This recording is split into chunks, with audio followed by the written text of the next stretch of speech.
This is Sarah Brisbane, daughter of the great Signarin General Siege Brisbane. The Iron Kingdoms are under attack. The great oppressors have returned.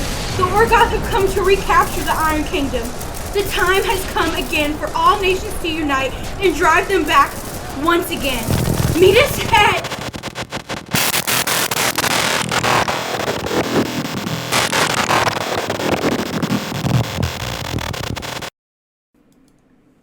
Do you have what it takes to free the Iron Kingdoms? Then report to the Siege Invitational, presented by the Minority Report podcast, July 22nd through the 24th in Memphis, Tennessee. Follow us on Facebook for more information. This is Sarah Brisbane, calling all allies.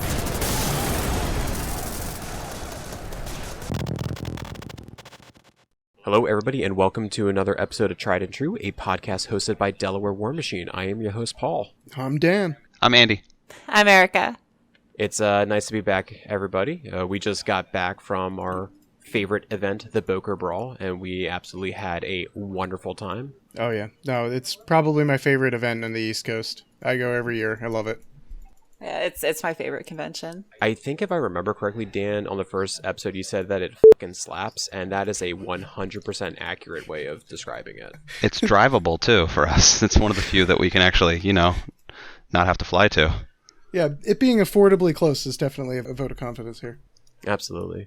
All right, let's go ahead and take a moment to thank a couple of individuals, we'll go ahead and thank a couple people. First of all, for all of our listeners out there, thank you so much for giving us your time and listening. Your support and you just clicking the play button really means a lot to us. So thank you. We want to also thank More Than Dice for giving us another platform. If you haven't subscribed to More Than Dice, you should go check them out. They got other content creators such as Bokur Broadcast and Minority Report, and Blightbringers just made their return. So you want to go ahead and listen to Ryan again. Yeah, welcome back, guys. Yeah, they're just really great guys. I'm happy to hear that they are doing their stuff again. That's wonderful. And then we want to go ahead and thank all the individuals on Patreon. Your support is helping us a lot.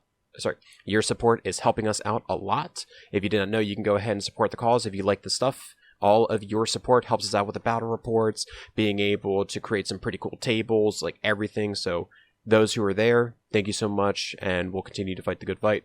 On this episode, if you took a look, we have a special guest. We have Travis Marg here. If you weren't familiar with Travis, he recently was on Facebook. He did a very popular Ask Me Anything, where a lot of people were asking about his experience as being an Infernal ruler and just a member of the community. If you weren't too familiar with it, he is part of the Infernals program. That's a special group of individuals that are able to answer questions or answer rules questions over privateer press games, and they're able to go ahead and offer their insight on how they think a rule should be interpreted.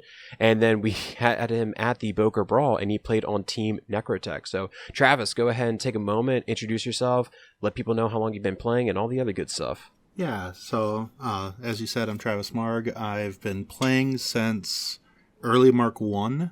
I remember when the releases were called Waves, which were the first initial set of waves for things. Got into the game because at one point my brother and I had saw a snowboard with Asphyxious 1's prime black and white art on, which I still have.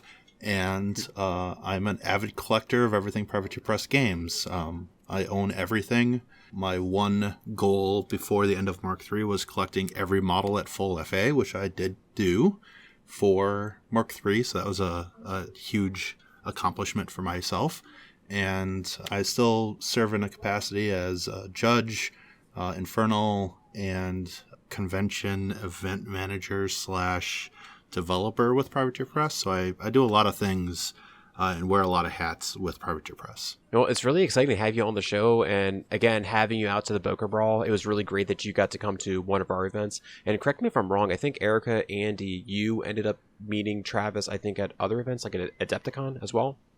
Yeah, Travis was running both the Iron Gauntlet qualifier, and he helped run the narrative event too, I believe.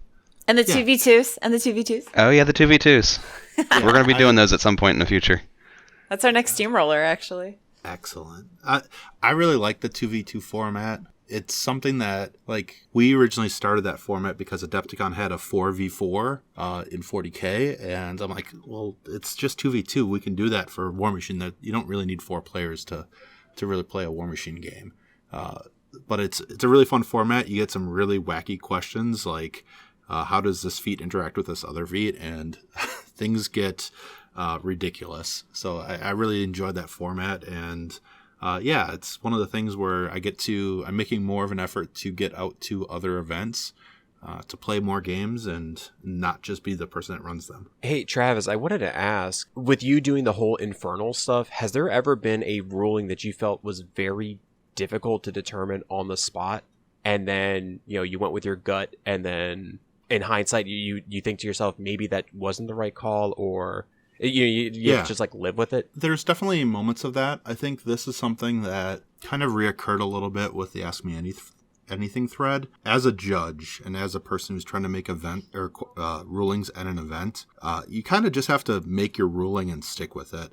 Really accept that, hey, when you're at the beginning of the event, part of the social contract, I like to call it that, or the judge talk, or whatever you're having with your players, is I might make a ruling this weekend, and I might be very, very wrong. Like, there's definitely moments where my brain just goes, I know 12 versions of this rule. What version is it today? And have a different intent of how the rule is meant to be. And really to accept that you may make mistakes, but they're not really mistakes at that moment, and they're just going to be the way they are. You have to kind of let that roll off your back and not be stuck in the headspace of, hey, I made an incorrect ruling. Like, for example, the ruling that I'm thinking of at the moment is how guard towers interact with flags and zones. At the time at Adepticon, I was like, you had to measure to the model. And now, in the actual rules that you have to be, is you measure to the tower. And you're like, hey, the tower's inside the zone or inside the 4 inches to the flag, thus the models inside it contest it. So it was something where I was making it more complicated by trying to put geometry into it versus something where it's like, yeah, just measure the tower and then you're good. So there's things like that where I'll make a ruling, and if it's difficult, I often take that back to modify in the future to really make it easier for players. Gotcha. And I was going to say that I'm pretty sure with the changes into Mark IV, especially like with the unit movement, that I'm pretty sure you and the other Infernal rulings individuals probably had a bit of a tough time like trying to answer all these questions where people are like, well, can I charge through this? Can I not charge through this? Do I lose my attacks? Like, how exactly this works? Yeah, and there's definitely parts of just getting into people's heads where, like, Unstoppable only allows you to move out and ignore disengaging. It doesn't allow you to charge out of combat. Just getting that into our heads so it's rote memory versus just something we have to look up every time. So there's a lot of changes, and I expect the game to get solidified more as people are spending more time reading the rule books, answering and asking questions in a place where we can respond to them. So it's definitely something I'm looking forward to, watching the game evolve and become more stable for everyone. So wait, you do actually know players that read the rulebook? It is a time-honored tradition, in my opinion, that 90% of Warmachine players learn through oral tradition. What I mean by that is someone else told them the rules. Yeah. There may be 5, maybe 10 of us that have actually read the rulebook cover to cover. Yeah. Read it at all, let alone cover to cover. I was going to say, it's like the same individuals that read the dictionary. Nah, I'm just kidding. We depend on you guys. We depend because somebody's got to read it. Perfect. All right, well, let's go ahead and talk about the current events that just happened. I have to say, one thing that I'm super excited about is the new community site that Privateer Press just announced. So if you aren't aware, if you go onto Privateer Press's website, if you go and look at the button, it says community, it's on the left side, you scroll down a little bit, you'll see like a couple of like, I think like Warcasters, Warlocks, like in that shot. You click it and it basically kind of shows up like as like the old forums, I guess. That's what I keep on hearing from individuals, but I think it's been really, really cool seeing it. I've seen a lot of people sign up for it, and with the initiation of it, it didn't really seem like it was gaining a lot of traction, but every single time that I go on there now, it seems like there's more people starting conversations and contributing to these conversations, and I'm excited to see where this is going to be evolving, I guess, going forward. Yeah, and it's going to be a really good location to get official rulings, to see community podcasts, because I know there's a lot of questions out there of, hey, I'm looking for podcasts or I'm looking for content. Where can I get it? And this is going to have it collated, because after a while, things disappear off Facebook, disappear off Discord. And this is going to be nice to have a good central place to look for it. Yeah, and I think it's definitely up to us to help out letting people be aware about it, right? Because I know we have the Warmachine General Discord, or just a bunch of Discords at that point. You have the many Facebook groups and everything else that's going on. I think it's definitely would be a benefit if we can help out in pushing people onto that platform, because I think the more interest and the more individuals that start to go on it on a daily basis, I assume I never saw what the old forums were like, but I assume that would potentially get to the hustling and bustling of what the old forums was like. Dan, I think you said that you used to use it extensively. Like, what do you see this, or how do you see this new community site comparing to the older forum site? Yeah, I wanted to touch on that because I felt like I did used to use the forums a lot. And as Mark II came into its own, and through the bulk of Mark III, the communities the old forums is the place I would go to check popular tournament level lists, check out, there was a store finder at one point, which phased out, unfortunately, but that's really the first place I would look to connect with the community. This was before Reddit was popular with the Warmachine community. This was before Discord took off. So that was my one-stop shop to go to connect with everyone that played Warmachine. And I really hope this is what we're seeing again. I just wanted to say, just in general, from not just the community forums or Discord or Facebook, whatever social media, there's definitely been an uptick in events, which has been great. So on our Discord, for example, we're really big on promoting events, just not necessarily in our region, but now we're having stuff from Canada on the West Coast. So it's really cool to see these podcast groups coming back, to see all these new Steamrollers and qualifiers coming up, or just, whatever kind of fun events. It's exciting. It's like a resurgence almost for the game. It's almost like a renaissance. Yeah, I agree. So I know that the old forums had to eventually kind of be picked apart a little bit. And I'm sure Travis spent a bunch of time on there as an Infernal.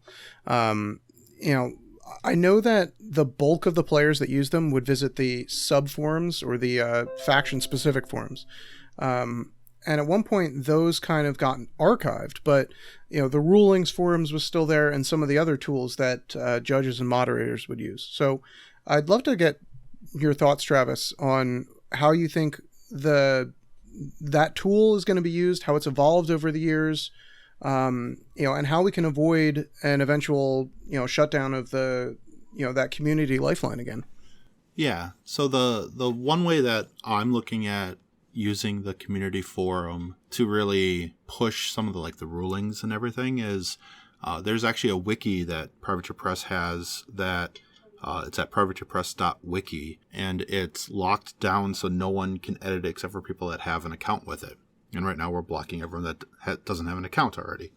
So what we're planning on doing with that is actually having that be the repository of all the rulings. So really trying to use something similar to what Warmachine University was, where we have a lot of the models up there.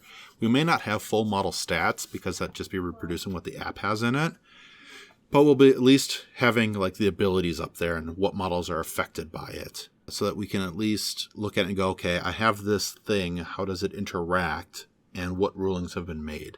One of the things that I'm really looking forward to doing, and I just need to find some time to do it, is to take the timing chart from the rulebook and really dissect it and put every ability into it.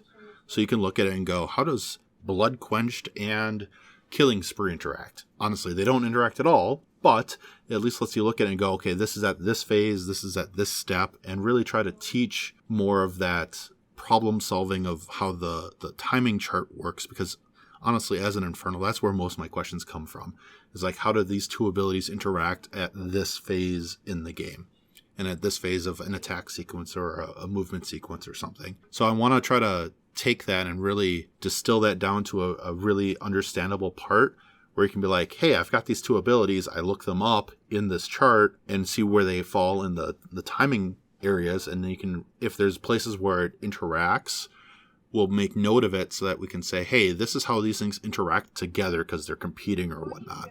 But that's also going to let us make our rules just tighter. So there's going to be that coming as well.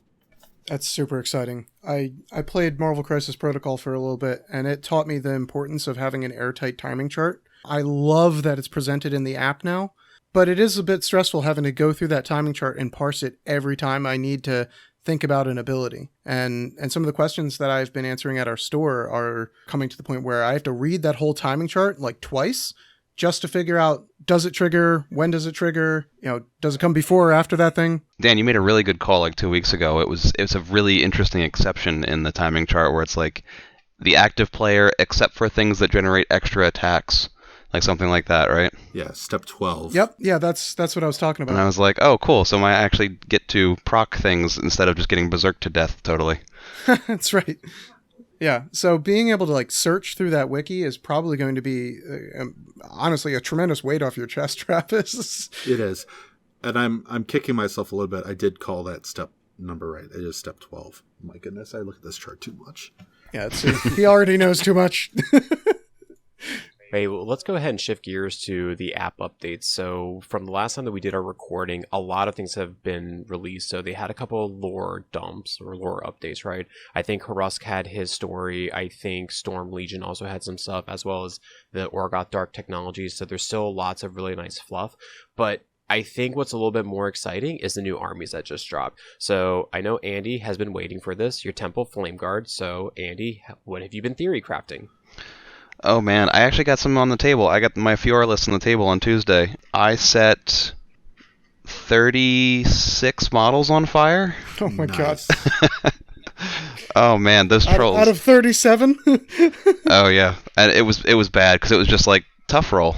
Okay, power 12, tough roll, power 12, tough. He's got so many freaking Creel Warriors he's got to burn through. It was gross. He had a really cute Mulg play where I totally forgot Mulg had Arcane Vortex, and he planted him directly next to Fiora, and I incited and wasted 4 focus on nothing. So that was really bad. I totally forgot Mulg could just take a Fury off of himself to do that. I really, really like the Temple, the Flame Guard rules. It's very different than Exemplar. In Exemplar, everybody buffs armor. In this army, everything folds like a wet paper bag. So you have to like get the alpha, strike hard, make sure you're way up on attrition, or else you just lose everything really fast. And then what have you thought? Because I think we were talking about Fiora looks like she's like now a combination of all the Fioras into one. Like, is that true? Like, and how so specifically? In some ways, yes. She's in some ways a little bit like Veil, just because Insight is such a heavy tax on her kit. I feel like if she's going to use Insight, she's not going to use any of the rest of her kit, essentially. If she's not using Insight, she's probably still not using the rest of her kit and just camping and trying not to die. But Avenging Force is huge. That's like an incredibly powerful spell. Convection's fine as a nuke. What else does she have? Hexhammer is going to be rarely used unless there's a couple like solos that don't want to take a D3. There's where Hexhammer I think really comes into play is if you have an opponent that has single wound infantry for their empower units. That's going to be ridiculous. Yeah, very rarely are they going to be within 12 of her, and if they are, you probably set them on fire anyway. You're not wrong. But yeah, that is a good point though. If they are playing them aggressively, then maybe we can catch them in something like a Hexhammer where they have to stay back, and maybe that 6-inch empower isn't enough. Right, and that's kind of where you're looking at. It's like most of the kit is used 10 to 20% of the time, but then some of it's like, hey, I'm going to use this all the time. I think that's where some of that balance comes into how the casters work. Yeah, I'm really liking her, but I know I'm going to lose a lot just because I'm going to have a ton of fun and then die. That's pretty much what's going to happen every single game. You're going to throw her into the middle of their army and then die. Yeah. I mean, those are the only games I beat Andy when he plays her. She got a good defensive stat line. She'll survive sometimes. And then the other army that dropped was Black Fleet. I don't think... Wait, no, Tim has his Crix. Has he been excited about Black Fleet? He has built a bunch of stuff. We were talking about it a bunch on Tuesday. I don't think he's got anything on the table. I think Rahur is going to be really good. She's cool. What is the Dark Waters or the Rough Seas or whatever that spell is? Seas. Just to be able to deliver her army a lot more effectively. I like that. It feels like a better version of Starcrossed, but just for the approach. Right. No, I agree. I like that. And then also because she has her acrobatics, and I think she has sprint as well. So she wants to get in there, do some work, and then get on out. And because of how unit movement works now, that all the units have to be close with each other for the majority of it, she can definitely get work done. And she can also conceivably get. I think both of her swords have the get a free spell if she kills a thing. Yep. So she can conceivably get 2 free spells out of killing models. and Yep. sprint away, which is nasty. Yeah, and I was going to say is that if you remember my buddy Dave, he bought into Crix like right at the end of Mark III, and he got Banes and Black Fleet. So he knew, I told him, like, Black Fleet's eventually coming after they mentioned that being the second army that they're going to go and get. So I shared him the good news as soon as it happened, and he's super excited to go put models back on the table. So Yeah, they got a lot of infantry in that theme. There's a lot of stuff to sort through. Thank God they didn't give stalkers to what's her name? What's it been, 25 years and we finally balanced her? Scar. Good call on that one, Scar Travis. in that feat plus Travis, good stalkers is job. broken. It's not okay. I'm so glad they kept that in the other theme. That Scar 1 mostly made it through the edition change intact is shocking to me. Hey, she's got to cast Ritsack herself now. And That is entirely true. what's it been? There's no Doc Stygius for her. 25 years and we finally balanced her by not giving her stalkers?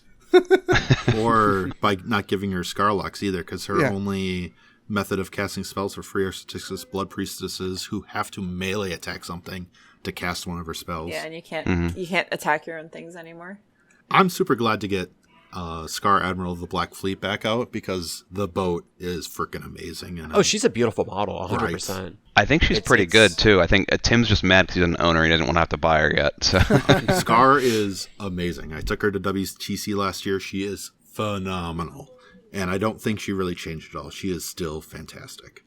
And then other things that have come out, they released the rules for the character jacks. I don't think I haven't really looked at anybody except for Moloch. I just like the idea about getting souls and becoming defense 14 all of a sudden. I think that is hilarious. But then also just like whacking a guy with your hand and like taking control over stuff and having the rest of your army like then like go charge. It's not just a guy you can do that to. You can do that to a jack. It's like a gallows in itself. It's so exciting. I'm like really looking forward to it. I remember that you were talking about how are you going to go and get souls on it, which would be difficult. I'm thinking about sticking Moloch with a couple of Reavers so you can like pull people to begin with, take their souls, and hopefully he can then absorb it because I think he can only get it from enemy models. He can't get it from friendlies. Yeah, getting souls on him is going to be the hard part. That's what's going to turn him on. And you're right. If you can drag stuff in, because all you have to do is get it within 10 of him. Like, you can drag stuff in if you can engineer that. Like, people always look at the souls. It's like, no, 10 inches of a model is not actually that hard once the lines have engaged. Oh, yeah. Right. As somebody who has to play around 10 inches of Gravis all the time, it's not as unforgiving as you think. Right. You put him center of the table, he's going to get a soul. Yeah. As Andy's common opponent, that 10-inch ring around his jacks getting angry is much wider than I want it to be. Agreed. Oh, I remember those Mark III games. Oh, Faithful Masses, man. It's good. It's No, I bigger think now. It was 5 inches, now it's 10. Yeah, in Mark 3 it was 5, yeah. And then Travis, you play Storm Legion. Have you looked at the general and been theory crafting like what you could do with him?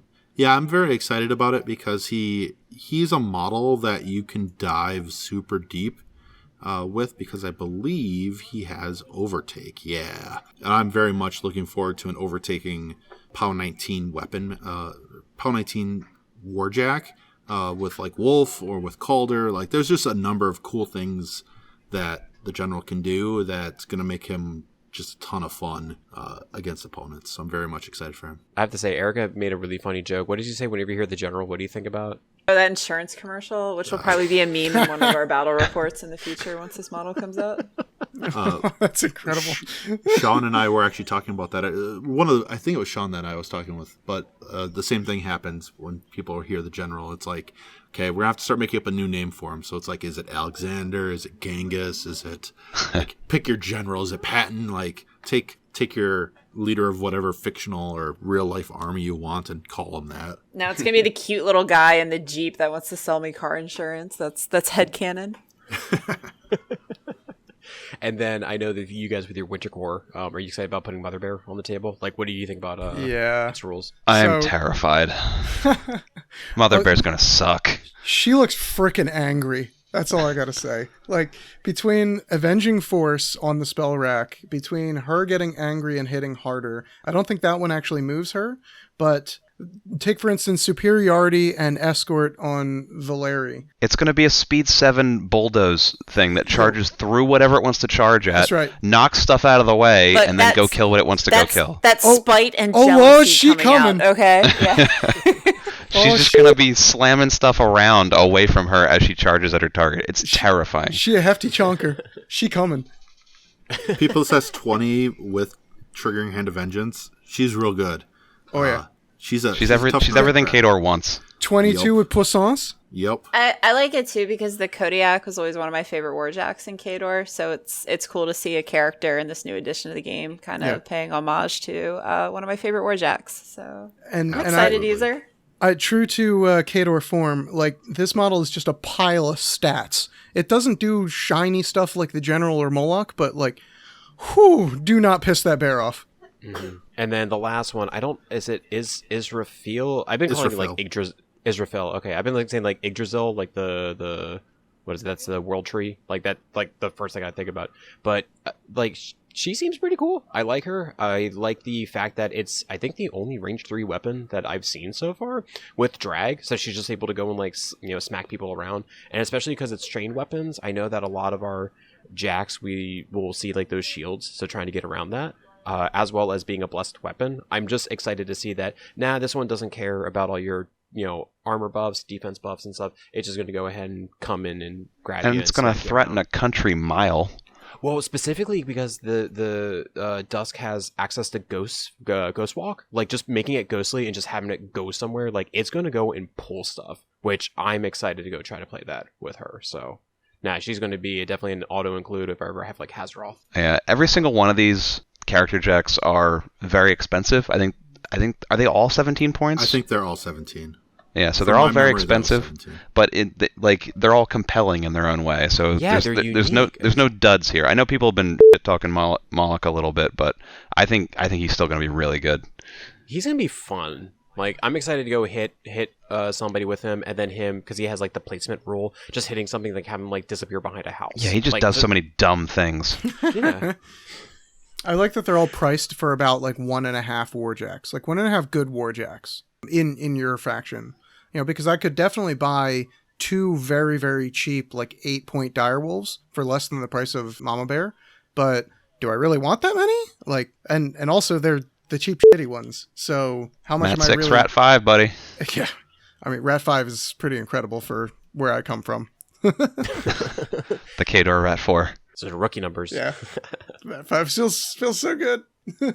And then finally, I guess for the app, the Black Tide, I know they just had a Chapter 6 got released. I did see, though, if I remember correctly, they are going to be releasing a desktop version of the app sometime. I think I saw an announcement, like, within the next month or so. Am I right about that? Or am I just thinking that? I heard it was going to be the next major release. The major release. And regardless, I'm looking forward to reading those things, like, on a desktop, is what I'm trying to get at. Like...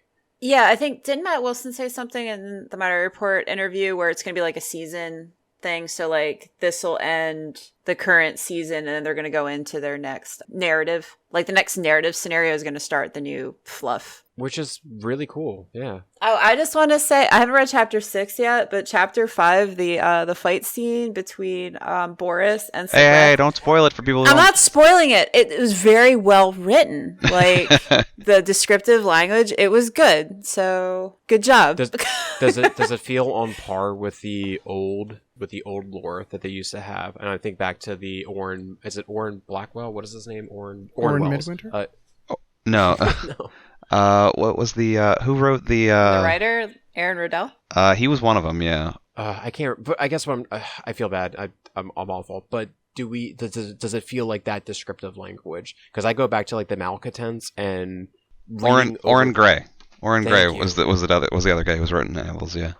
Thank you. But I mean, does it feel like that? Because I remember just reading those and being able to visually picture every single thing happening. Is that level of description? I mean, the lore so far from me has been, some chapters are excellent and some chapters are a little wordy, but it's just starting. Like they're releasing stuff like constantly. So if something isn't your flavor, there's going to be plenty more down the road. So it's not like this is all there is. It's not like they issue a book and that's it for all of that release.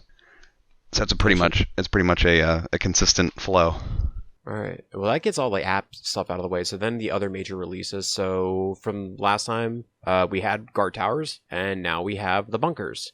So looking at the bunker's rules, I think it ended up showing was that if you're inside the bunker, you cannot be targeted by anything, which is very different from the guard tower because you could get shot at the guard tower.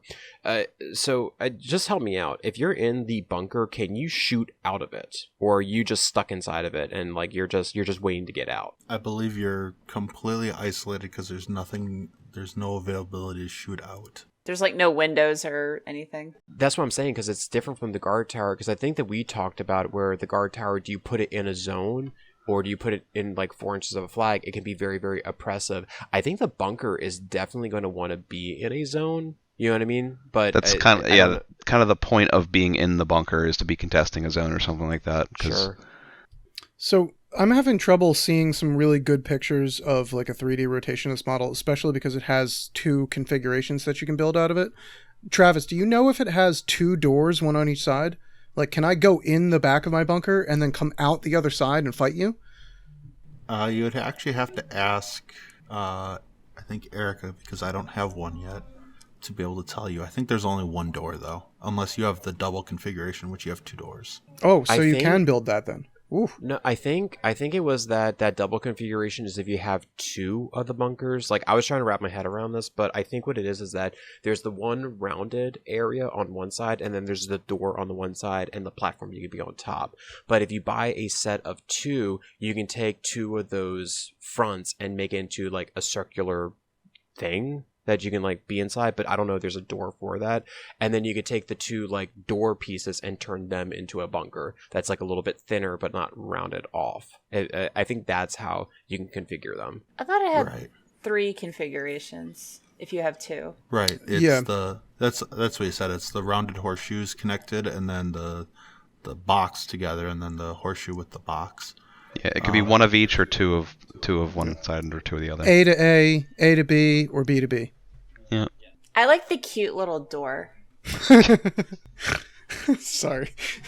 And God, and then that one. something else that was really exciting was that at Bokur Brawl, I did not expect to see Chimera art there. So what is our first impressions of Chimera? Because when I looked at it, it reminded me of like StarCraft Zero. They have eyes.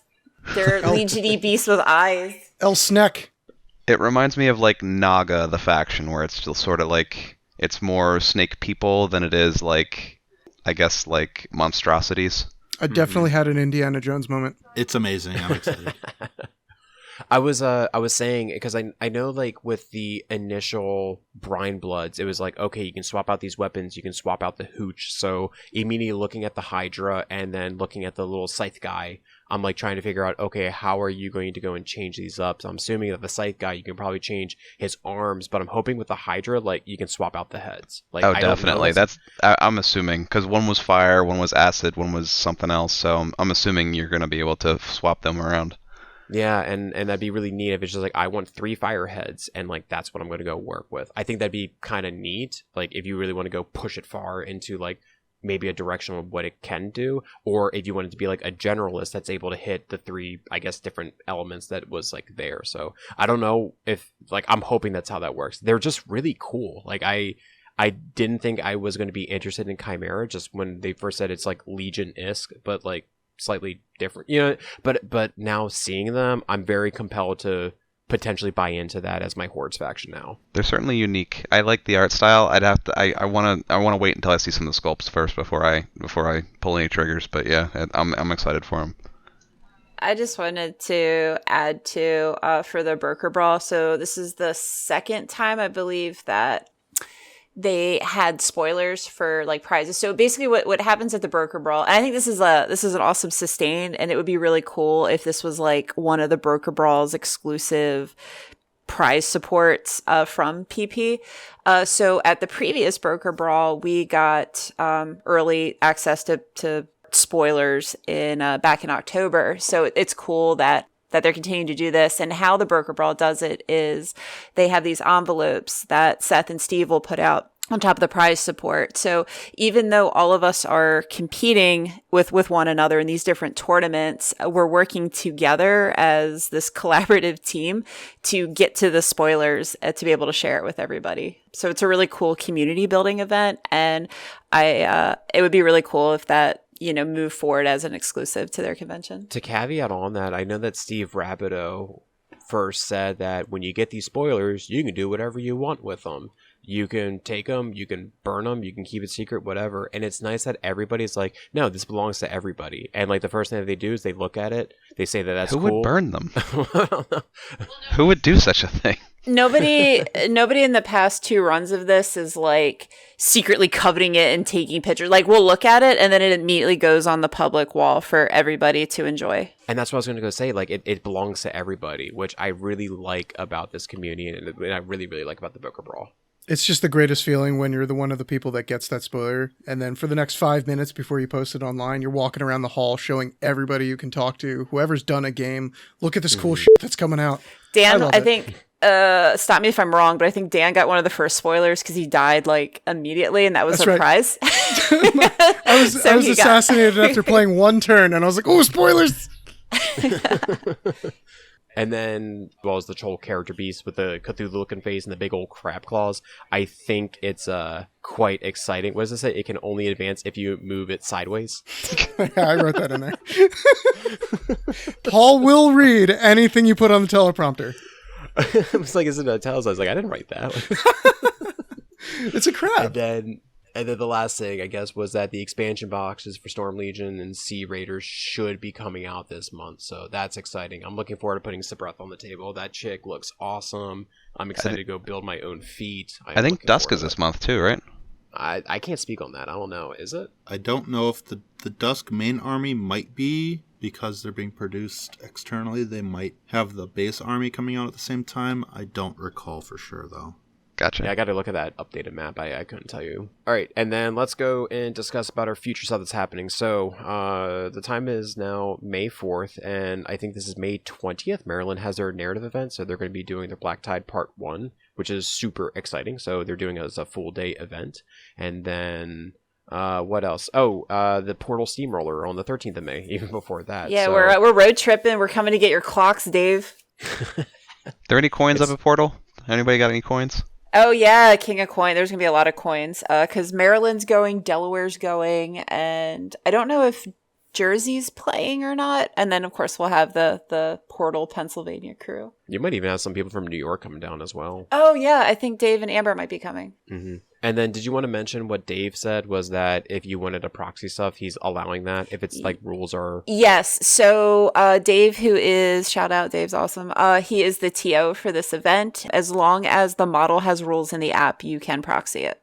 Oh, I don't want to see any mother bears. Please no mother bears. Mother Well, if you bears see a and Kodiak, you know what that means. little putt-putt tanks that Paul printed for me, they coming. It's so boxy and dumb looking. Oh my gosh. They're like little Advance Force tanks. I love them. They're darling. They are wonderful. We have the Siege Invitational that is coming up. Shout out Minority Report. Yep, so that's something fun. So go win yourself a hammer or get a picture with a hammer and then potentially win the hammer. And then big stuff, again, is the Nova. So we have been very, very busy with it. We've been changing some of the events in there. Erica, I think this is your wheelhouse, so go ahead and talk about some of the big changes that have happened. Sure. So we've changed up our schedule a little bit. So for those players who are returning or you're new or you just want to check it out, we have some how to play a demo set up. There will be armies provided from Delaware Warmachine. So you don't need dice, you don't need anything. Just gotta show up. We're doing a 2v2 random team event. So if you're new and coming back in, or maybe you're not too familiar with folks in the community right now, you're paired up 50 points with another player 50 points, and then you'll play a combined 100-point game into 2 other random people. We have also added IKRPG. So for those that are enjoying the Iron Kingdoms, we have shout out to Tears. He was just on a battle report. He's an awesome DM, a part of the Tried and True crew. So he will be running all the Iron Kingdoms events. At least for the tables as well for Nova, we've been plugging away on them. I recently been working with Workbench Maniac. He basically made a bunch of Ios terrain. He basically gave me Ios the terrain pack. So it has towers, statues, like everything that you saw in the old Ios and the old Ios like dioramas and stuff. So we've been 3D printing them. I already got 2 towers completed. I'm excited to go and have these tables done. So they're going to look awesome alongside all the other stuff. So it's going to be fire. I would also mention too, like a plug. So our battle report for May is our first Mark IV versus Mark IV Army showdown, Orgoth versus the Winter Corps. So the map that our players are playing on, it showcases one of our custom Nova 3D maps, which is a Kadoran village. So if you guys take a look at that, that's kind of what you can expect from the tables that you'll see, in addition to a custom scenario that we've cooked up for you guys. So we're excited to share that. I can't wait to put it out on YouTube. And then later on after Nova, we got the Sussy Scuff, which if you're unfamiliar with the Sussy Scuff is, it is the Susquehanna Scuffle. It is going to be the second year that we are doing it. And Erica, again, you can go ahead and talk about the awesome stuff that we have there with the hobby challenge. Sure. So the Sussy Scuff started, just a quick history, as a meta dojo showdown. So Delaware Warmachine started up, and a couple months after us, Maryland Warmachine started. So we were both helping each other build up our metas. And I was talking to Sam and Ryan, kind of as a joke, hey, if our metas are still around in a year, we should do this fun, dojo showdown, because we're each on different sides of the Susquehanna River. So that's kind of what it started. So it is a 3-man team event. It's basically like a baby Bokur Brawl. It's going to be at the Battle Bunker in Philly, in addition to the team tournament, max of 4 rounds. We have a hobby challenge, so with prizes for painted models. And then we're also doing a meta table off. So for our metas, you guys are coming to compete. We'll have you guys design a table, bring the train and stuff with you, and then that'll be a category of hobby challenge as well. So I think we'll get some fun thematic tables based off of where our stores are located and the creativity of our players. What kind of things do you think is acceptable for this meta table challenge? You could do some Iron Kingdom stuff. I think Sam and Ryan from Maryland were joking around about like a crab table, since Maryland crabs is big. I don't know. The world's your oyster. I hope they show up with a legit bucket of crabs and just dump it on the table. Giant enemy crab. Now, I was thinking about this from a rules perspective too, and I think it's a really awesome opportunity for someone outside of our meta to bring their meta with them. If they play on that table, they kind of have a home field advantage, because they're going to set up the table. They're going to kind of show, this is the terrain that we sort of normally play with. And that's bringing a slice of home with them. I think that's really cool. All right. Well, I think that's all the current events that we have going on. So now we're going to go talk about the layout for today. So we wanted to go into more detail and debrief the Bokur Brawl. And then after talking about Bokur Brawl, the other topic or main thing we're going to be looking at is list building.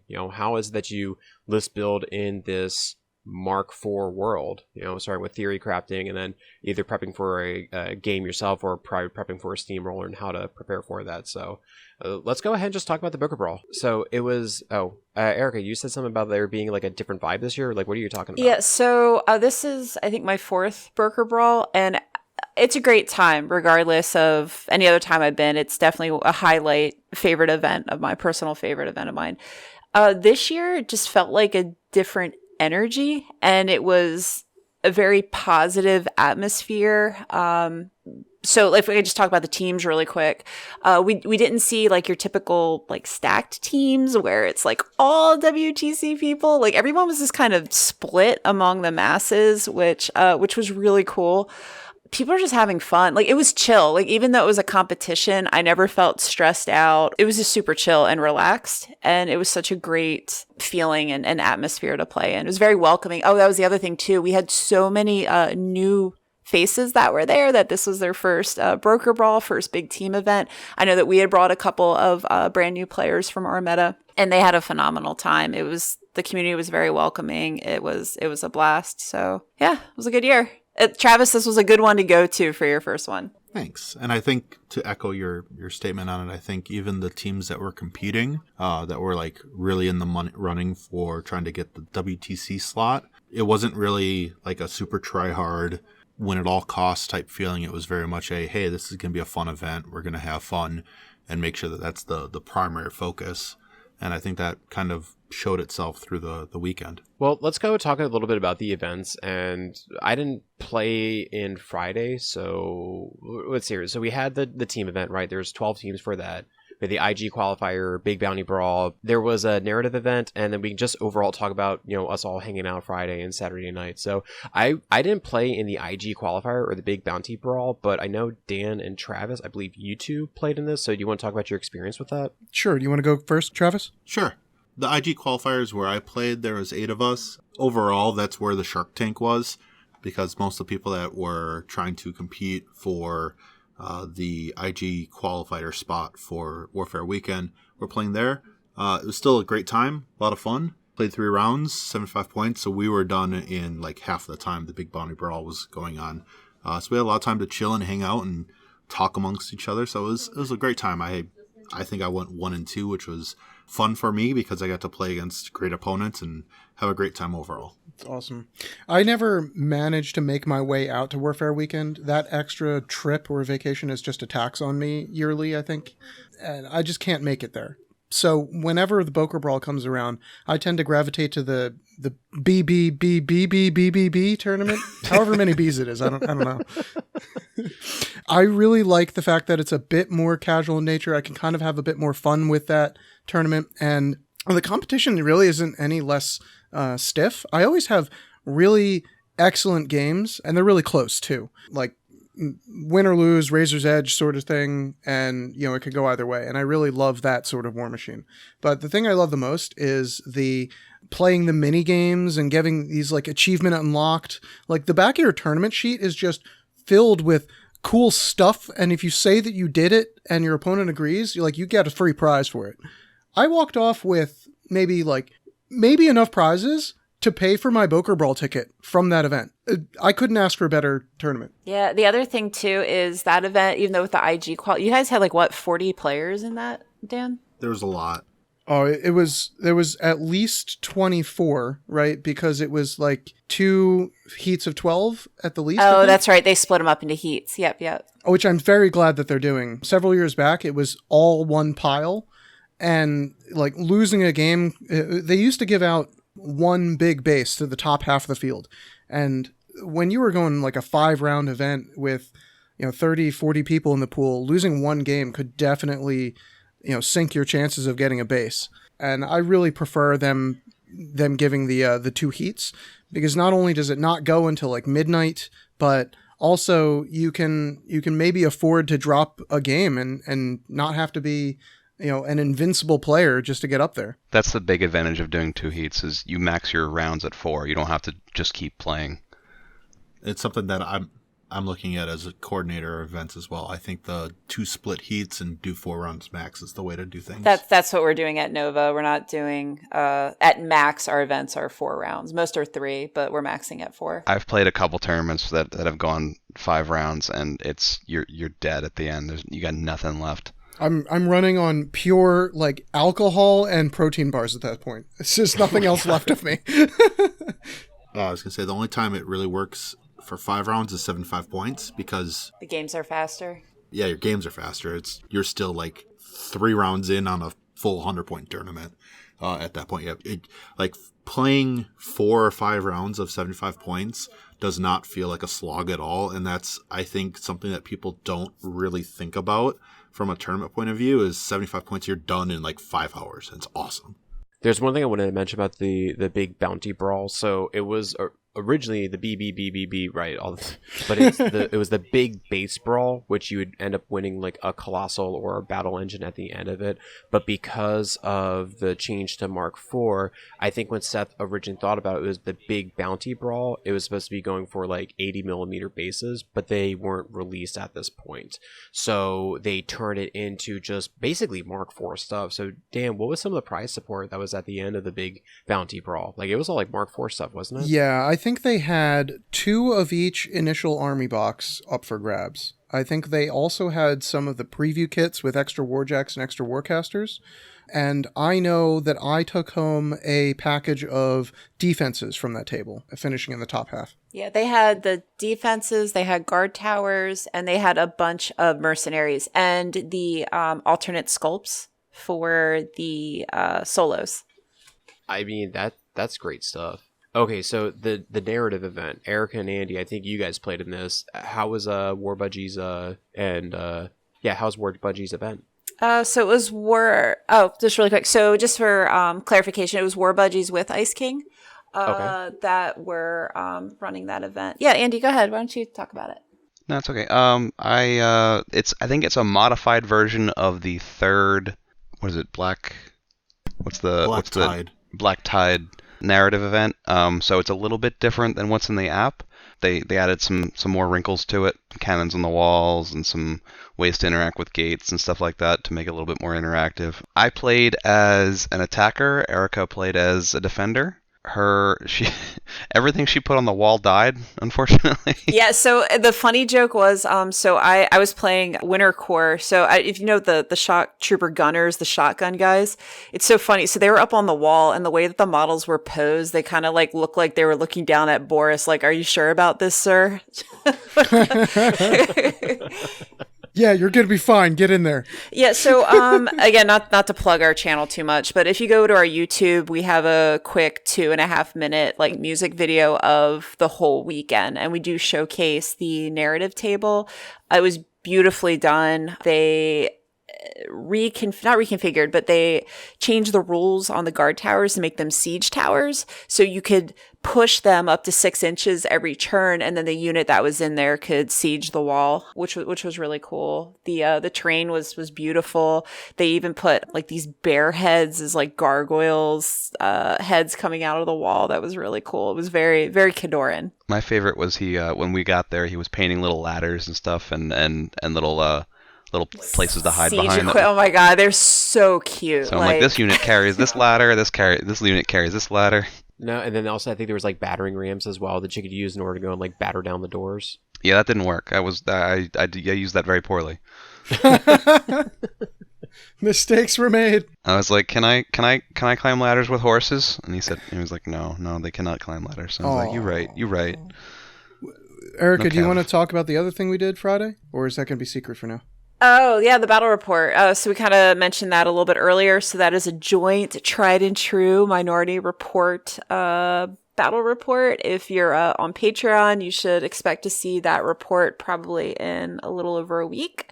And then we're also posting some behind the scenes as I'm finishing the editing for it. So I'm super excited to get these armies, these new beautiful armies on the channel and share their rules, because I know a lot of players that might be on the fence or are coming back to the game. I know the Mark IV armies are a big request right now from the community. Okay, so before we start talking about the team event, can we talk about the other most amazing thing that happened Saturday night, which is Captain Sonar?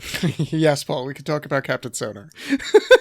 I love Captain Sonar. It was so much fun. It was a lot of fun. It's gotten a lot of hype. That group brings like 1 or 2 copies every year, and somebody ends up playing it, and it gets a big, it's a big spectator sport. Like, people are just kind of watching the two teams duke it out. And I went home, and one of the first things I did on Monday was buy a copy, have it mailed to me from Amazon. So for those that aren't familiar with said game, it's basically multiplayer. It's 2-team battleship where you have up to 4 players. At least we played 4-on-4. And yeah, you're basically playing battleship simultaneously. Everyone's got a little job. It's kind of like Artemis a little bit. That's what it reminded me of, if anyone's familiar with that. It gets very hectic. I'm pretty sure we broke the rules like a dozen times. Yeah, but true. Thank God for Brad Park, man. Shout out. That guy loves... guy knows that game with like the back of his hand. He loves him some Captain Sonar, I'll tell you what. He's also very good at it. It was just a really fun time, and then especially like after, us like drinking and stuff and just, try to keep track. I have no idea where anybody is, or wait, what am I able to go do? Taking a box like, the systems are ready. I'm like, I know the systems are ready. I don't care. Oh, okay. Paul's a dead eye on that sonar, though, and he was able to track the enemy ship like maybe half of the way through the second game. He turns to me, he's like, I got him. I know where they are. I was like, okay, Paul. I was so excited. I was like, I still got him. Yeah, like 30 minutes later, he had him on track, and we hit him like dead eye with a torpedo, and it was just the most satisfying thing ever. All right. Okay, so let's go and I guess finish up with the team event, which was the big marquee event, right? So there are 12 teams. If you didn't know the placement, Minority Report took 3rd place. Shout out to those guys. Then they had the Ordinary League of Gentlemen took 2nd, and then Weasel's Wargaming took 1st.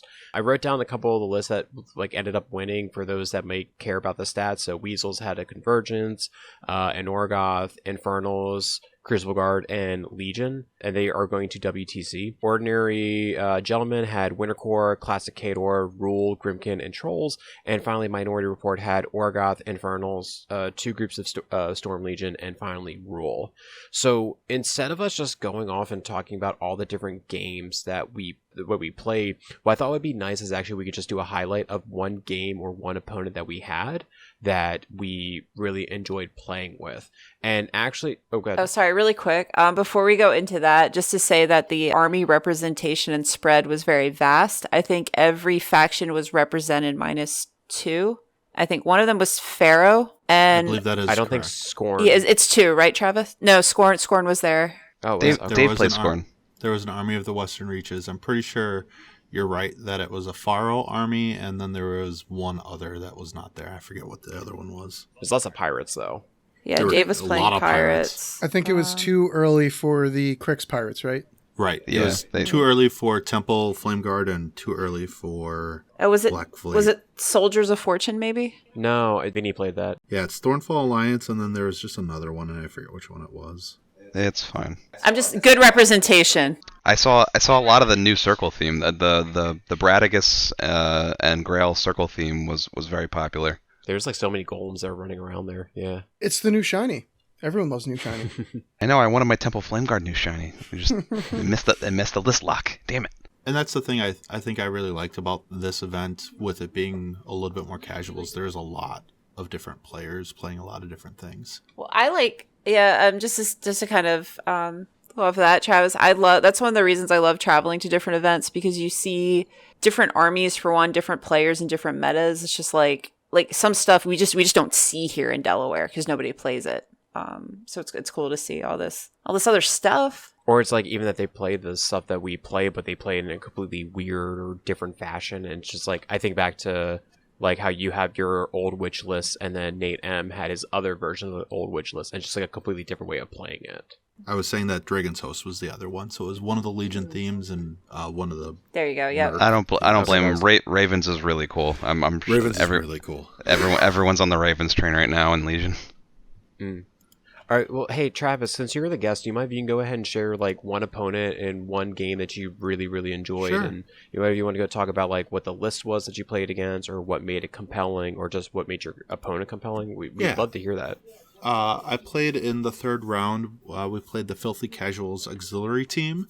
I got paired up against Rob, who was playing Grimkin, and we had a really cat and mouse game between Wolf and the Heretic, and it was a lot of fun because from the get-go is everyone we had exact same threat ranges, so it was very much a who can take control of the battle quicker and who could really like capitalize on mistakes with each other. So I had just a fantastic game where it came down to nearly the last turn and the last couple minutes to try to win the game. And I had a lot of fun killing models on his turn as he was killing my models with Wolf's Feet.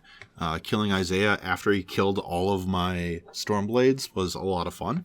And it was just a really great time to have that back and forth type game, and it was just a really, really enjoyable game.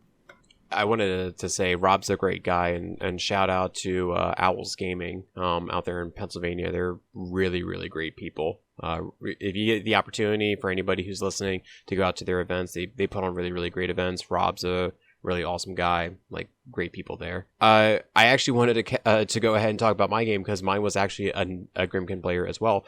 I wanted to give a shout out to Nate M. I never played against Nate. I remember seeing him at the last Bokur Brawl and just seemed like a very like approachable dude. But when it came to the game itself, it was just one of the most fun matches that I had. The list was a Wanderer list with lots of infantry, and I just had a good time with them. I played a little incorrectly with not understanding Assyria's Blinding Light. I thought it was all spells, not offensive spells. So I ended up losing too many arc nodes to play later on into the game, but we still had a great time. Whenever his pumpkins ended up going after my guys, he's like, get in the bag, and I like smiled every single time. Like, I'm not even mad. Like, I was just having such a great time, and it was just a fun back and forth game. Like, I didn't feel like I was playing one of these like, top elite players. I just felt like I was playing another guy. It was just really, really nice. Don't feel bad, Paul. He got me with that same list, I think, at Adepticon too. I was playing Serenia and he ended up clocking me. Dan, you want to go ahead and talk about your list? Yeah, this was a hell of a game. I think it was also in round 3. I had the pleasure of playing against Justin Dew. He was a great opponent. He gave me a real hard run for my money. And the thing that stood out to me about this was, and I'm going for lots of variation here because we've already heard about Grimkin and Storm Legion, so this is another Storm Legion story. But our local plays Storm Legion in a much different way. And when I sat down to play against Justin, I was like, okay, we've just practiced this. I know the broad strokes of this matchup. I know what I should be doing.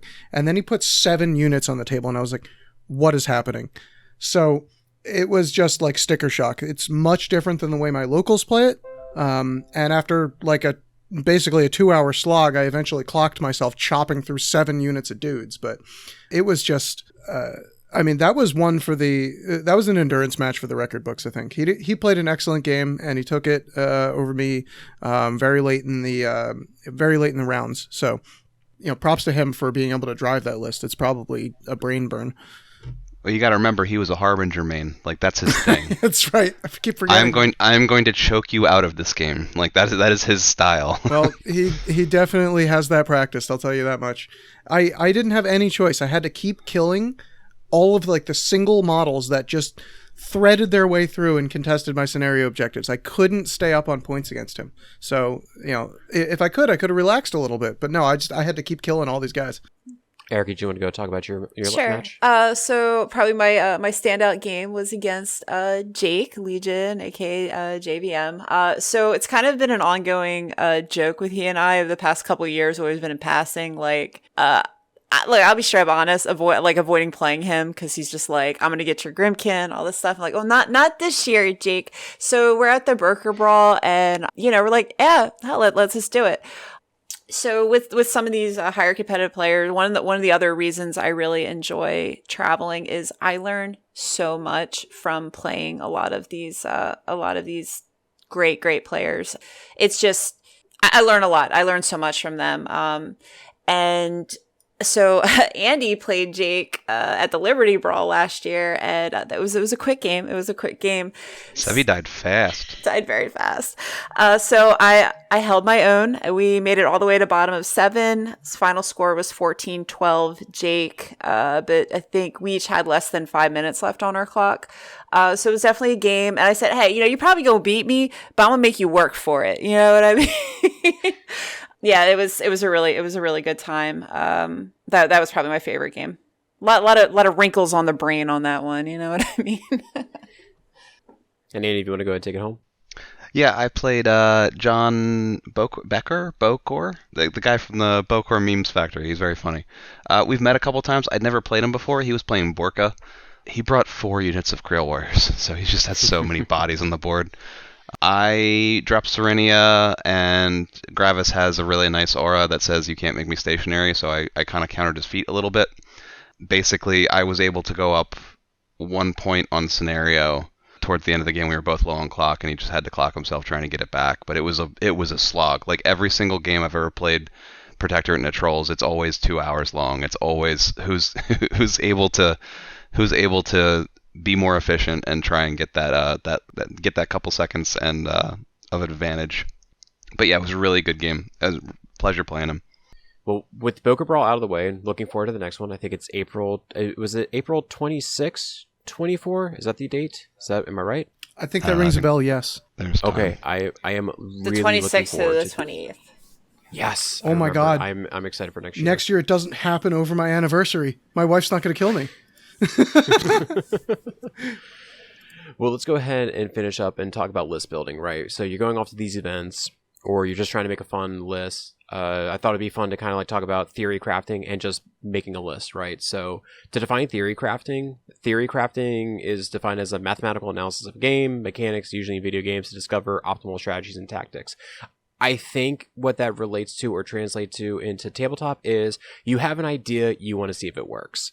So I guess how would you go and start about theory crafting? I mean, like Andy, like you got to see the Temple Flame Guard. Like what was your process in starting to list build and trying to figure out like what you wanted to go do? Did you look at like the casters first, or did you look at the infantry or everything? Like how did you go about doing that? Honestly, it's a lot simpler than it used to be. Mark IV, the choices are really pared down.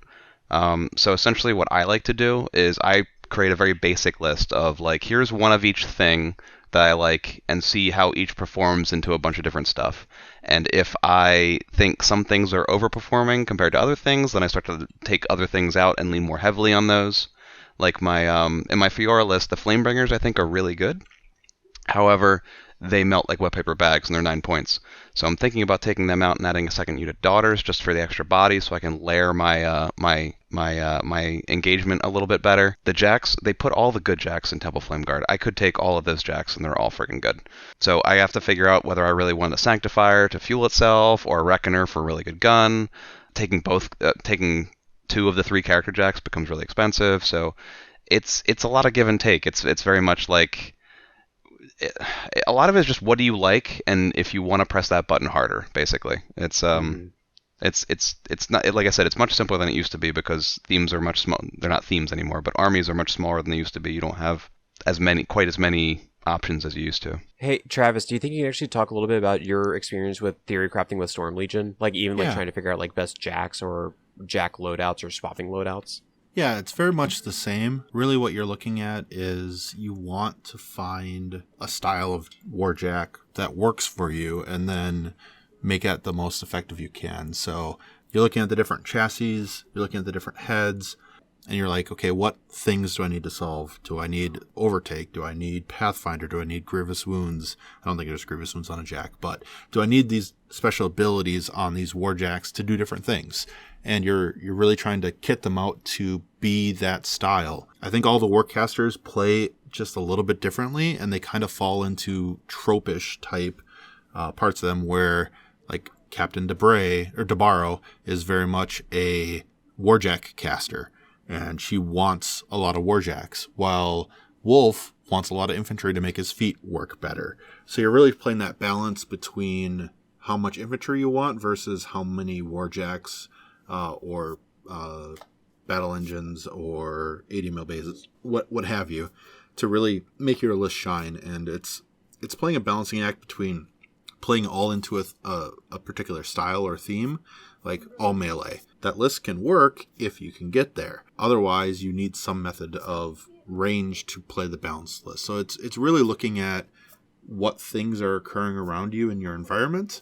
Who you're playing against a whole lot matters a lot for this. If you're playing against Armored Core all the time, you're going to want stuff that cracks armor. Or if you're playing against Pirates, you need stuff that hits through tough. And you're really playing around what weaknesses you have versus what strengths your army provides. And I think like Storm Legion with Wolf, you're really like, okay, how do I maximize my feat? How do I maximize Wolf's killing potential himself?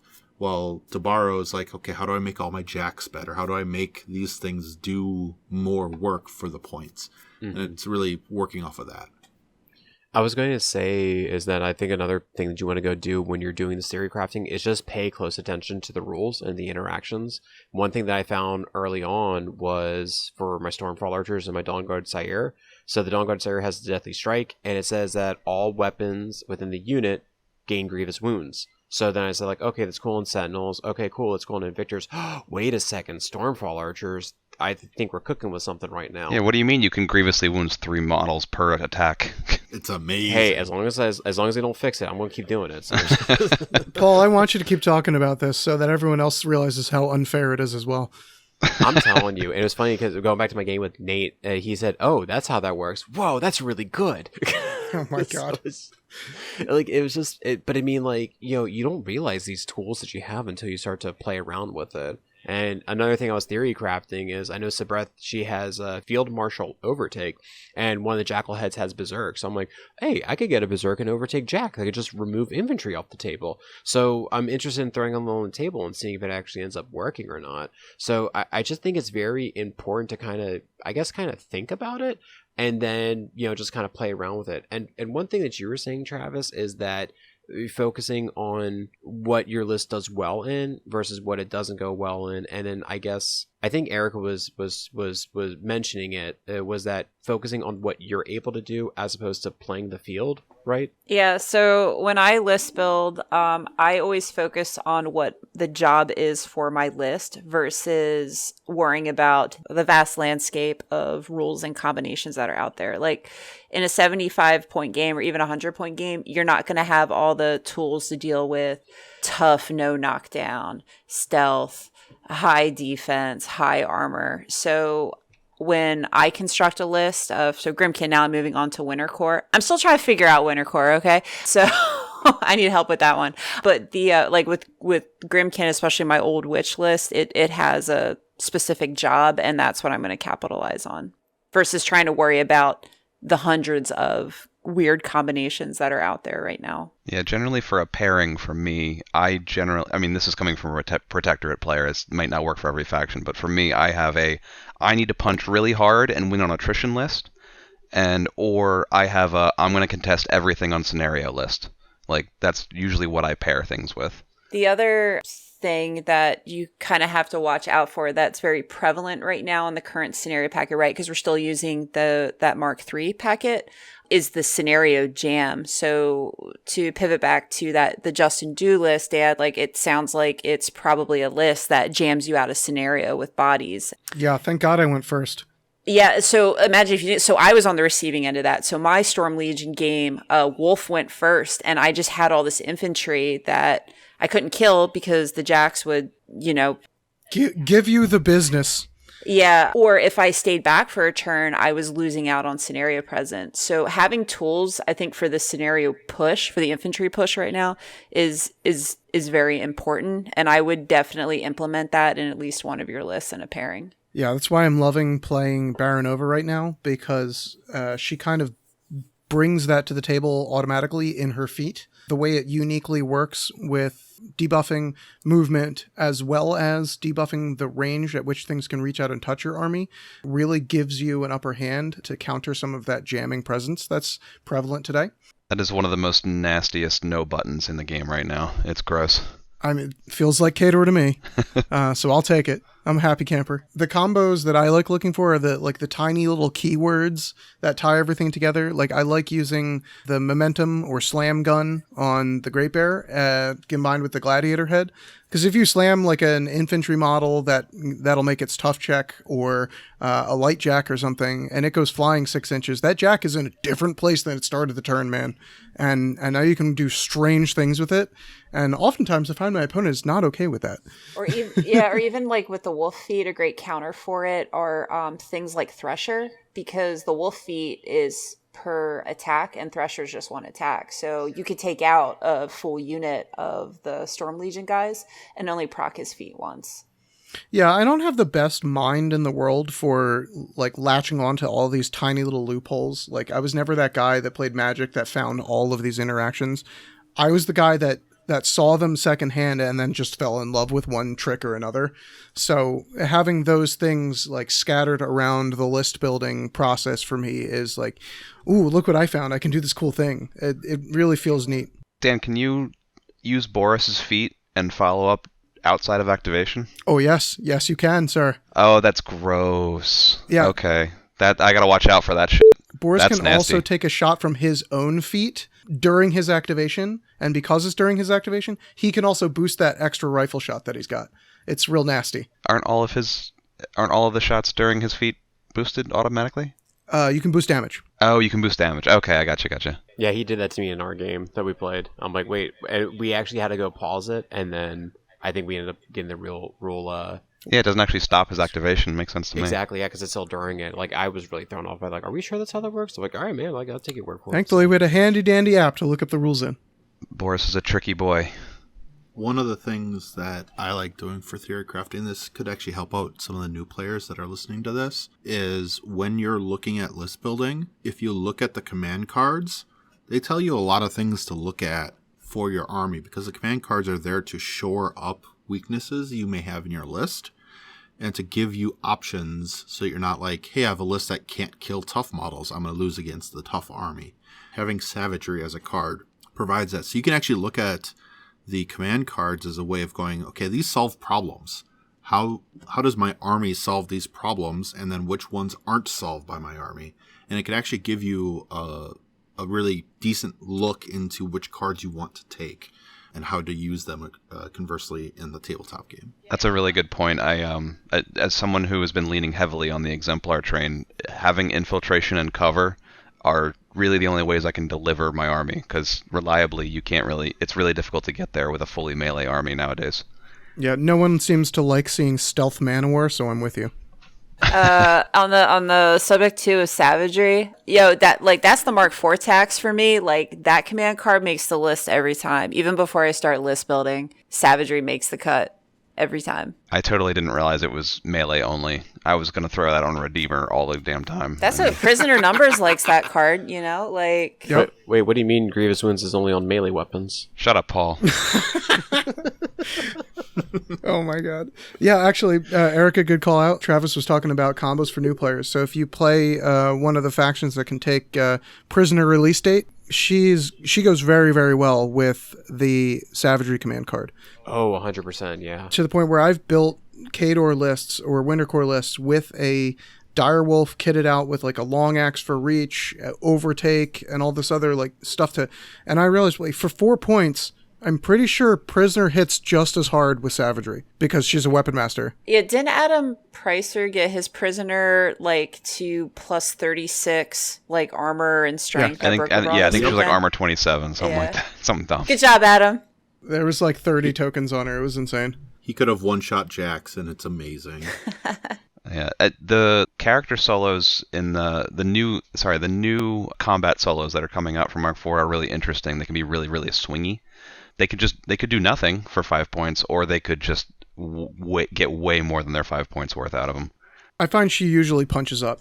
You just gotta protect her early game. But the other really nice thing is the way those mercenary inclusions now work with a lot of the other tools in the army. And this is something that Travis pointed out to me, that the fact that they have the Wintercore keyword in them means that they count for friendly faction things. So you can put your Blizzard on things, right? That's incorrect. Oh, sorry. I reverted that ruling after I read it some more. Oh, no. Wintercore means it's a Wintercore model so that it would actually trigger things like Accumulator. So for Storm Legion, it matters a lot for that. So it triggers those things. It's still a mercenary faction tag. You hear it here, folks. Ruled. So no Blizzard then. Y'all better put it on the forums. I can be incorrect. It's totally happens. I'm a human. There's a lot of different weirdness with that one, and why they gained the army tags is still something of a confusion for me. But yeah, in the moment, I definitely could have seen it going either way. I could see arguments going both ways at that point.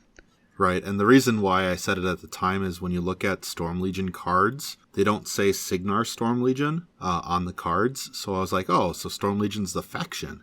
Oh, they do say Signar Storm Legion. What am I thinking that they didn't say Signar Storm Legion? I don't know.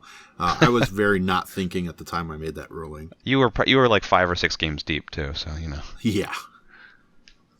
All right, so let's go ahead and I guess finish up with list building for Steamrollers or other events, or I guess making lists in a Mark IV world, because you have to kind of keep things in mind that we don't this isn't Mark III anymore. The units are closer to each other, and I think even bigger, we now have these new terrain pieces that you're going to go see on the table, and you're going to have to bring tools to either deal with it or in order to go and capitalize on it. So I guess going back to the whole idea for the list building, how do you tech for guard towers, or even now I guess at this time bunkers? Is there any I need this unit to get in here, and here's the reason why? I know, Dan, you had the bombardiers were in there. Christ, dude, they were like a pain in the that whole entire game because I couldn't do anything to them. I had a game at the Bokur Brawl where my opponent used a feat, which meant that I could not make any ranged attacks. I think it was a Kolgrima feat,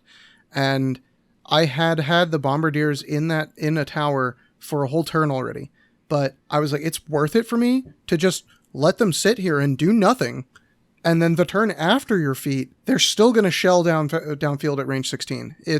Some things in this game are phenomenal in that guard tower, And I can't wait to see what the bunker does to the scenarios and lists that we play. I can't wait to see the next thing they come out with. I am loving this new... I'm loving our new interactive terrain overlords, let me tell you. Yeah, I have to agree. I know Terrence mentioned this when we were on the More Than Dice interview, I think in their podcast that just came out this week. I know PP is still trying to figure out, the nuance of this terrain and the rules. Keep doing it. I do like having the terrain. We're trying to butter our community up a little bit more and putting them on our tables. It adds a new dynamic range to the game that wasn't there before, and I like it. And I would just encourage PP to keep plugging in that direction. It's good to have interactable terrain. And I think one thing that has been a point of conversation about the community, and I would love to get Travis's take on this, is how is your feeling about putting these kinds of structures that can be buildings that can be occupied into zones or into places where they contest key scenario elements? Is that something that we should be looking to do as organizers? Is that within the spirit of these terrain features, or should we stay away from that sort of practice as much as possible? I think from my perspective, and I think the way that Matt Wilson explained it to me when we were talking about these terrain features originally, was the intent for them to be part of the game and to be part of the scenarios that we played. Like, I could conceivably see now scenarios where this terrain feature, the top level of it is the zone for whatever reason, or like you could think of making weird scenarios where these things occupy that space where a zone exists. I would say, as a tournament organizer, I wouldn't put a bunker on every table, and I wouldn't put a guard tower, I want to call them watchtowers, but guard towers, on every table in the same sort of spots. They should be on different areas on the tables, but they're fully written with the expectation that they're within 4 inches of a flag, that they're within a zone, and that players are going to use them. So it's something that I would get used to as a player. Finding ways to destroy them is important from list building, and it is something that we're going to be looking at the survivability of them, because at one point they were very not survivable, and now they might be a little bit too survivable. So we're still paying attention to that from a design point of view of how the both structures and buildings interact with the table to make them feel correct for when you're playing with them. Yeah, when it comes to the towers themselves, they're very, very survivable right now. So it ends up being, how do I carve out the models that are inside there? And I'm just very glad that Fiora exists now. So I don't have to care. You're on fire now. Screw you. And you only have to measure to the foot of the tower. Yeah. I'm going to say setting things on fire is how I've been dealing with the stuff as well. Stormfall archers, they have the incendiary shot.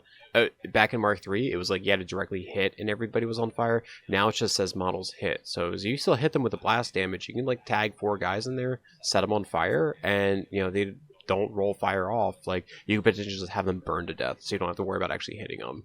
I know like the Orgoth Tyrant has like the Hunter Cortex. I'm pretty sure you're going to be seeing that a lot more now. So my bucket of fire tokens is alive again. Yeah, so I think you do have to come up with some kind of way to go deal with these things, as well as even defenses. We didn't really talk about that. Like, do you think Sapper is going to be like an auto-include now? I don't know if it's going to be an auto-include, but it's definitely going to contend for how players deal with that terrain feature. Some armies are just not going to care. Well, some armies are going to be like, okay, I really need to pay attention to this. So it might show up more. I'm assuming that with people's adjustments, like at one point, Breakthrough was an auto-include card. Now it's not. I don't think I take it very much at all anymore. I think a lot of that has to do with the ruling of you can charge past models as long as they weren't engaging you when you started. Correct. And yeah, it's a change for that, but it's like, I don't see some cards having uses with my playstyle, and I think that's where people's play is going to come into it. Once we see more 80 mils, and I believe there's a rule that if an 80 mil steps on a defense, it breaks it. Mm-hmm. For some of them. What about 120s as well? Is it the same thing? I think it is. It's 120. It's anything super heavy and larger. So it like those sort of things. Once we get more of that stuff, we'll see how this all plays out. I think we're very early in the phases of the defenses and how to interact with them, that we really haven't like spent a lot of time figuring it out. So that's going to be something that we're going to explore. Sapper may be a card that's an auto-include for the next 6 months, and then it kind of disappears off as people stop taking as many defenses. Yeah, I see nobody taking the barrels right now, but I think as more people take defenses, I think people are going to start taking the barrels instead of sappers in some circumstances to maybe spot remove a defense or two. Well, I saw too, sappers got updated. It doesn't cost a point anymore. So it's... Yeah, that's. Let me just double check on my app. Is that true, Dan? Does that track? I don't think either of them cost a point. No, I bet sappers used to cost a point. Yeah, defenses was always free. I think sappers used to cost a point. I feel like it should be the opposite way around. Anyway, that's not the case today, so that's fine. One thing I wanted to say for the folks listening at home, Travis, you mentioned the defenses and the sappers card kind of in the same sentence as some of the buildings that we've been discussing. So for the purposes of things like the sapper or throwing that explosive barrel downfield, these buildings, these terrain features are not defenses and do not interact in the same way. Is that right? That is correct. The terrain features, like how structures and the building terrain feature and how defenses work, are all separate things. They may have similarities of how you affect them and not affect them, but they are different. So like how you target a wall and break, or not even a wall, it's a barrier, because it's not a wall template. They're actually not sized to be a wall template. They're a different size on purpose so that we don't have that issue where it's like this wall template, how does it interact? And can I break it the same way I can break a barrier? They're all different, and they're intended to be different to allow that flexibility for us to make changes to how they work and to give us the flexibility to not be rigidly locked into a certain style for it. So yeah, they're all different. To really talk about the differences, that would have to be a different like whole discussion on our part, but they're definitely something where they're different. One thing I wanted to ask on the subject of these buildings and defenses, I'm sure we're going to see a lot of players who are hobbyists coming out of the woodwork with this, and they want to make their wall or their fire pit or their spike trap look like it's part of their army.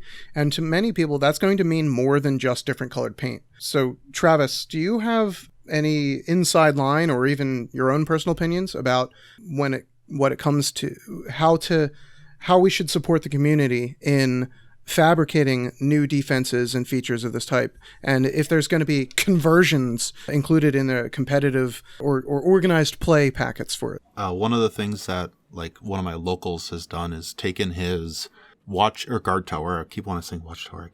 I hate that, but guard tower, and taken shields from like IFP and put them on the outside of the tower, and just doing that one little thing changed the look of that tower so much that you're like, man, that's like a custom tower now.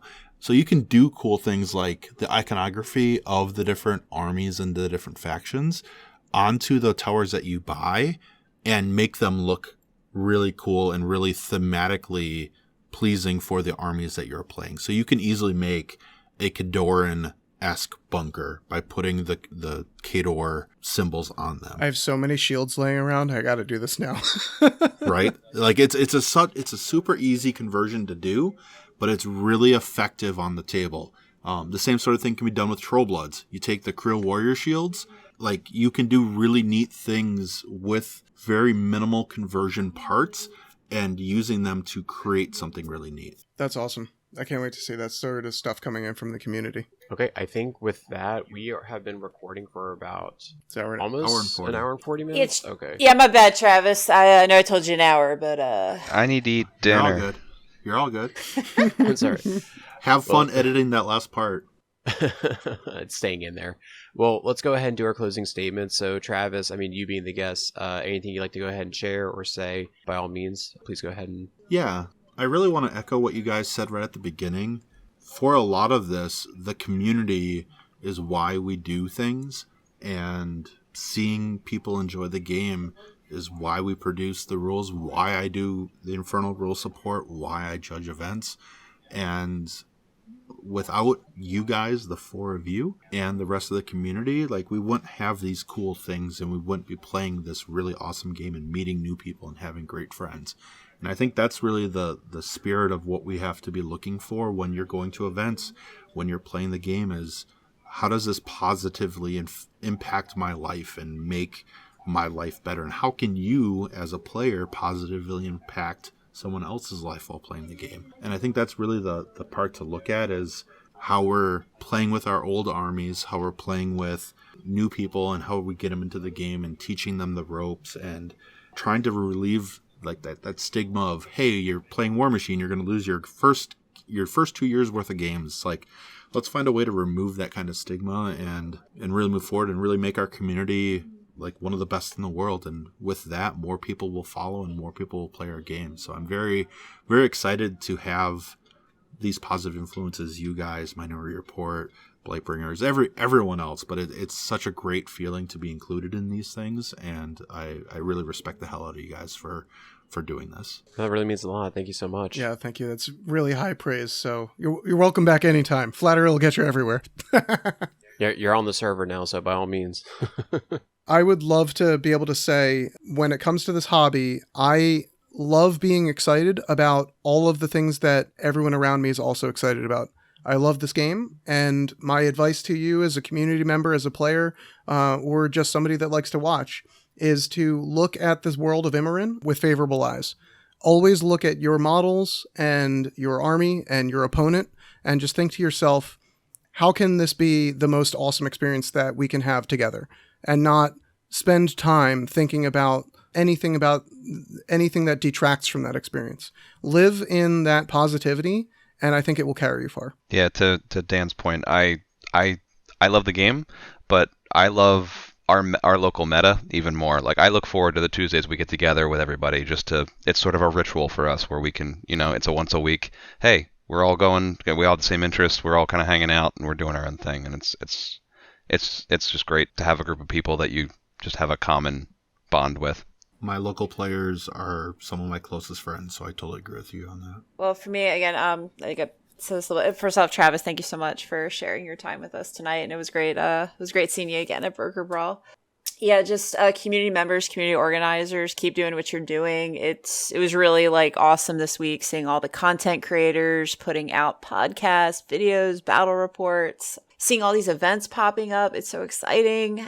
It's a great time. If you're on the fence about coming back to Warmachine, or you're feeling rough after Mark III, the community right now is so welcoming and excited, and we're just happy to play. And of course, as the Nova person, all right, plug-in for Nova. If you guys are thinking of coming out, we got a great spread of events. If you're thinking of coming, or you are coming, we encourage that you get your tickets early, because table reallocation is in June. We are sharing the same space as some bigger games on the GAW side of the house. So we have an incredible weekend planned for all of our players and our community, and we would love to have you guys come out and play games with us. If I could have any one wish, if I get a genie, the one wish I will ever have is players to register early for events. Please do. Hey, My man. one wish I wish I could have.